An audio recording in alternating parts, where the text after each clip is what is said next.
Thank you so much for joining us today. I am in Little Compton, Rhode Island, a beautiful part of our state. And today I have the honor of sitting down with Jessica Higgins, a fifth grade math and science teacher who brings all sorts of different engaging activities along with bringing in real life experience to keep her students engaged and on task and learning every day. Jessica, thank you so much for sitting down with me. And first off, I would just want to say congratulations on our new district teacher of the year at Little Compton.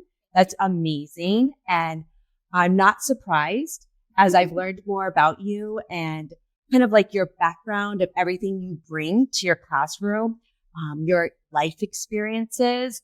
I'm not surprised that you're sitting in this chair. So share with me how you use those life experiences to engage your students and to enhance their learning. Well, I love the ocean. I am married to a husband of 24 years. And I met him when he was in the Coast Guard.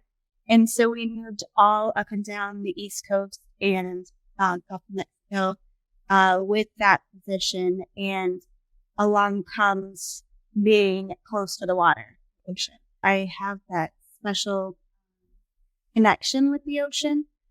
In the summertime when I'm not teaching, I'm out on the water with him doing commercial fishing, commercial shellfishing, helping him. So I am really passionate about passing on any way that we can preserve our natural resources to the students, hands-on activities. We bring in community partners in the classroom here to help them really engage both in the classroom, but then also take them out with Save the Bay, for example, out on the water. Yeah, so tell me a little bit about that, because I know you really use the resources in our state and these different parts of our community that really can enhance their learning. So tell me a little bit about how you work with Save the Bay and some other community members.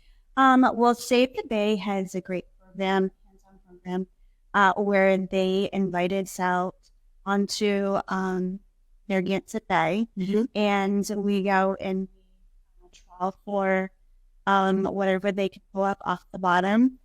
Kids can go ahead and rummage through whatever they find. It might be just different bits of seaweed. It might be crabs and might be fish, and they really get to pull through and examine everything.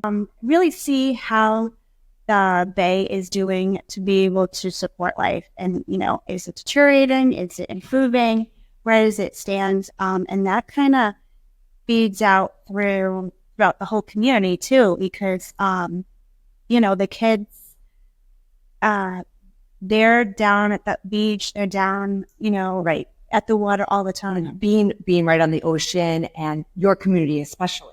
Right. We are the ocean state, but your community is right on the ocean. So that's an impact on their everyday life, on their environment that they live in. Absolutely. Little Compton is a cute little niche where we have the agricultural land and meeting the ocean. So kind of best of both worlds, a lot of different ecosystems and changes in the environment that the kids get to explore. It's as if you want to really invest your students in their learning.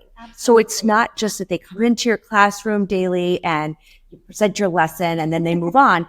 You're really trying to get them to engage in this world around them and to take an active part in it. And that's so important. I think that project-based learning and real life learning is so important, along with bringing in those hands-on opportunities, which I'm assuming you get to do a lot when you teach science, that you get to bring in a lot of that hands-on learning. So tell me a little bit about what you guys are doing in the classroom right now.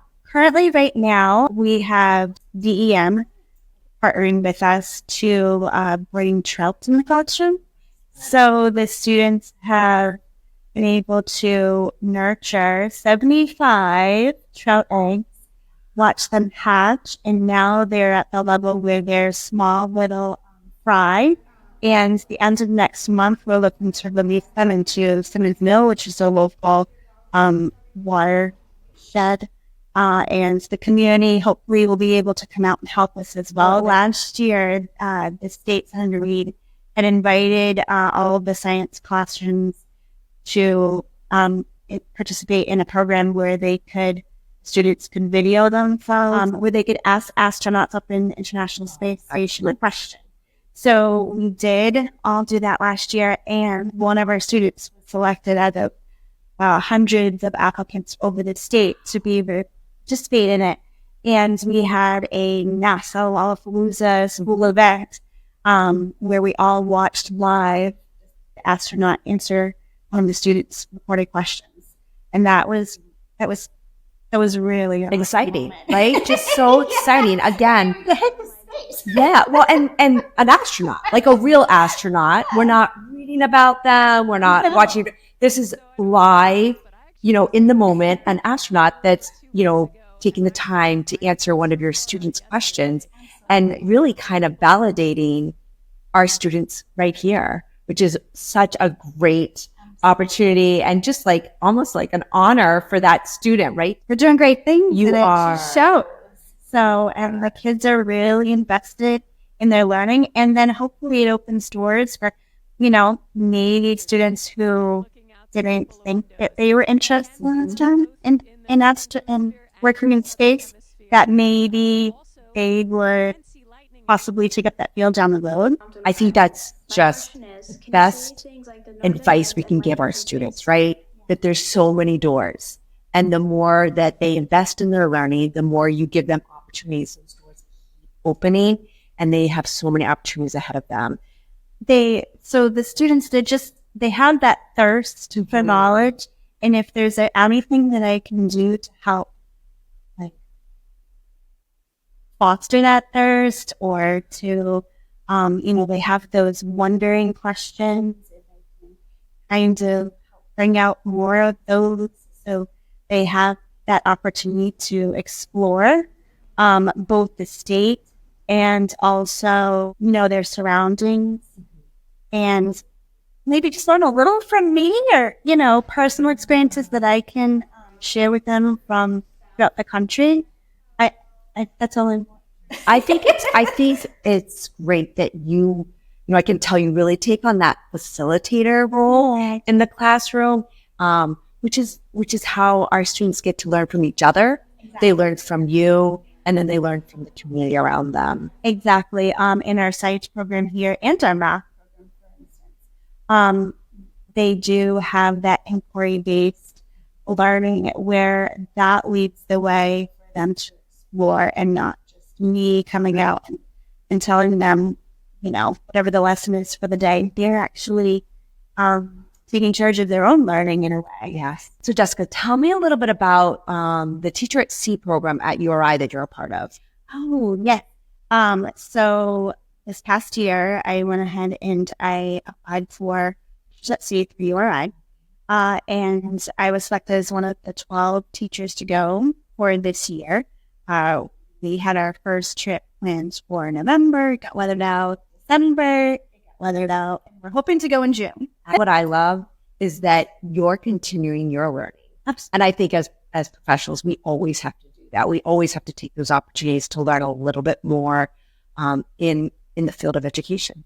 Absolutely. And it's also a chance to collaborate with other science teachers. And it's not just science teachers. There's math, there's every subject being taught, teachers that are involved in that, and collaborate and just, bounce ideas off of each other, and then a platform where we can share different lessons, or what works, what doesn't work, and be able to have that extra learning. We're better together. Exactly. We really are. We're better when we help each other and we share, because it just makes all of us that much stronger. Absolutely. It's not just one person. I just want to thank you again for sitting down with me, and happy birthday. So exciting. We get to meet her on your birthday. But thanks again for opening your door to me and letting me come in and meet you personally and meet your students and be a part of your learning. And thank you to all of you for taking the time to watch another Educator on Educator, where I get the honor of spotlighting amazing educators across our state. And who knows where I'll end up next.